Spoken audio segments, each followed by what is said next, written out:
Ito nga pala si Vince, naglalabas siya ngayon kasi wala na siyang damit. Maga nga pala kami umalis guys kasi pupunta kami ng Wawa at ito'y naglalakad na nga kami ngayong alauna ng hapon. At ito naglalakad kami dito kasi malapit lang naman yung sakayan. At ito nga pala si Dan, kasama ko na siya. Ito nakasakay na nga pala kami sa jeep at si Vince parang malungkot kasi napapagod na daw siya. At ito nga pala si RG na maasim, katulad ko maasim din. So, eto nga pala guys, nasa biyahe kami papuntang Wawa sa San Rafael, Montalban, Rizal. At eto nga pala sila, kasama na namin sila. Mga bigos din sila guys. So, eto, nagbabiyahe nga pala kami papuntang Wawa. At eto'y nakarating na kami sa Wawa. At dito na kami, ay nakababa na kami dito sa Wawa. Malapit lang naman to sa lugar namin, mga 5 to 10 minutes. Pagkababa mo ng San Rafael is maglalakad lang kayo papunta mismo doon sa Wawa. Thursday nga pala ngayon guys, kaya walang masyadong maraming tao. Pati nga pala sa campsite, wala ring masyadong tao. Pag pumunta nga pala kayo dito guys sa Wawa, meron na rin dito mga tindahan pero mga pricey yung price niya. Kasi nga, binubuhat yung mga pagkain dito papunta sa taas. So, ito nga meron ditong mga taguan ng panahon ng Kastila, yung mga sundalo, dyan sila nagtatago. Kasi pag may gera, dyan sila nagtatago nung panahon ng mga Kastila. So, ito na nga tayo sa Wawa. Sobrang ganda dito. Malalaki yung bato. Naniningil nga pala ngayon sila ng 20 pesos entrance fee para sa isang tao daw, guys. Di ko alam kung para saan yon. Pero pag kami naman pumupunta dito ay wala naman kaming bayad. Dire-diretso lang kami. So, ito na nga. Nakarating na kami dito sa bandang merong mga bangka. May bayad nga pala yun, guys. Depende kung saan papunta or gaano kalayo. So, naglalakad na nga kami. Ito si RG, nakapula, na sando. And ayun, medyo naliligaw nga sila at first time lang din nila nakapunta dito. And nagagandahan naman sila kasi maganda naman talaga ang nature trip. So, ito na nga, maganda yung view dito guys. Meron nga pala ditong alamat guys, si Leonardo DiCaprio. So, naglalakad na kami papunta sa area at pinuntahan na namin tong tulay kasi dito kami tatawid papunta dun sa pupuntahan namin. Naniningil nga pala sila ng 5 pisong bayad sa kada daan nyo. So, yung bayad nila sa 5 piso, yun yung sa paggawa nila ng tulay. Kaya ayun guys, nandito kami sa view na to. And natakot na takot sila dito kasi nga first time lang nila makakalakad sa may gawang kawayan na tulay. At ito nga pala si Shia, todo takot niya dyan kasi nga gumagalaw daw yung tulay. So ayan nga, dito na kami pumunta at nagpicture-picture na naman sila kasi maganda daw yung view dito. So wala naman kaming masyadong ginagawa ngayon. Ayan si G, napa-TikTok na lang. At medyo malayo pa nga pala ilalakarin namin papunta dun sa may mismong falls.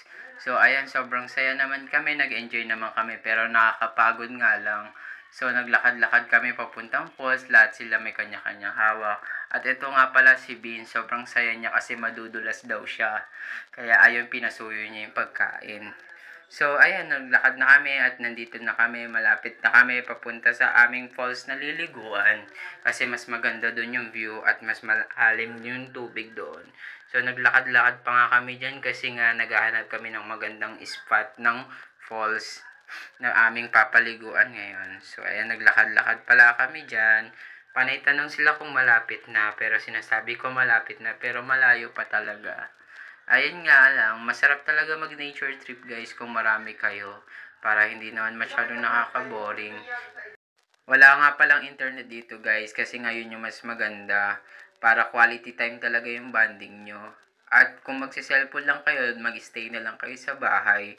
Kaya eto, nandito na kami sa aming spot na maganda at malalim daw dito. So ayan, tinesting na ni G kung malalim nga at sobrang lamig nga ng tubig dito.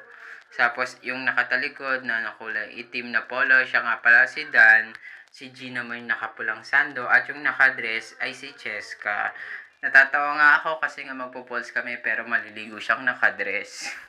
Hindi ko alam kung matatawa ba talaga ako o hindi. Pero ayun, nandito nga pala kami sa spot na napuntahan namin and napatiktok na lang si G kasi nga walang signal dito. Kasi nga mas maganda nga naman yung quality time at mas maganda yung bonding pag walang nagsi-cellphone. Pero ako ng cellphone for recording lang.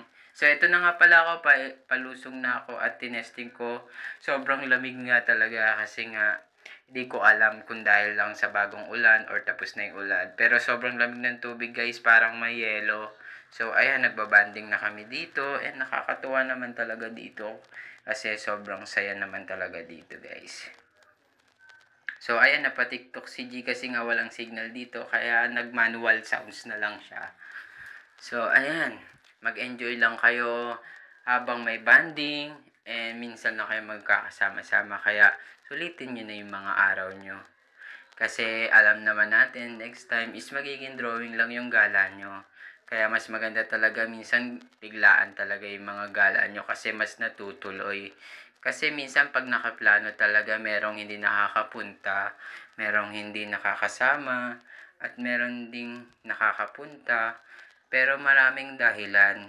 Kaya mas maganda ay biglaan na lang talaga. First time lang pala namin magkikita-kita guys. Nagkakilala pala kami sa Bigo application, yung live streaming app. Etong nakapolo ay si Dan. Si siya yung nag-iisa naming babaeng kasama. At si G yung nakasando. Ako naman yung naka-boxer. Tapos si Kuya Mart yung naka-white. At si Vincent yung isang nakasando. Naglalaro na nga pala kami ng tubig dito kasi yung iba ayaw maligo. Kasi nilalamig daw sila. Pero mamaya maliligo na din yan. Huwag mo lang pilitin kasi baka pumayag. Kaya ayun, mag-enjoy na lang kayo kasi walang internet at quality time bonding talaga yung mapuntahan nyo. At ayan, yung iba pala hindi marunong lumangoy katulad ko. Si G marunong lumangoy, si Cheska marunong lumangoy, at si Kuya Mart marunong din ata lumangoy. Pero sila hindi marunong lumangoy katulad ko. Kaya andito na lang hanggang tuhod lang yung nilalangoy ko. So, ayan, nagpabanding kami dito. Sobrang saya talaga ng nature trip. Pero hindi 100%. Kasi, minsan mauubusan kayo ng kwento. At minsan, mauubusan din kayo ng pagtatawanan or pag-uusapan. Kaya, nag-usap na lang kami about sa mga life namin dito. At mas maganda nga rin pala guys na walang internet para talaga nagbabanding kayo at nagkakaroon kayo ng time para magkakilala. So, ayan, kung gusto nyo gumamit ng Bigo application, mag-PM lang kayo sa amin para masend namin yung link sa inyo. So, medyo nagugutom na pala kami dito guys sa mga oras na ito, kaya naghanap na kami ng paglulutuan namin. Naghanap sila ng kawayan dito para maiihaw na yung isdang dala-dala namin na bangus. So, ayan, medyo malamig na dito at nilalamig na rin ako. So, ayan, nakapagpaapoy na sila. Medyo nahirapan lang sila kasi nga basa yung mga bato. Kaya, ayan, nagpicture-picture na lang si Vince. Siya nga pala si Vince, taga Pampanga pa siya. Pumunta pa siya dito sa may Rizal.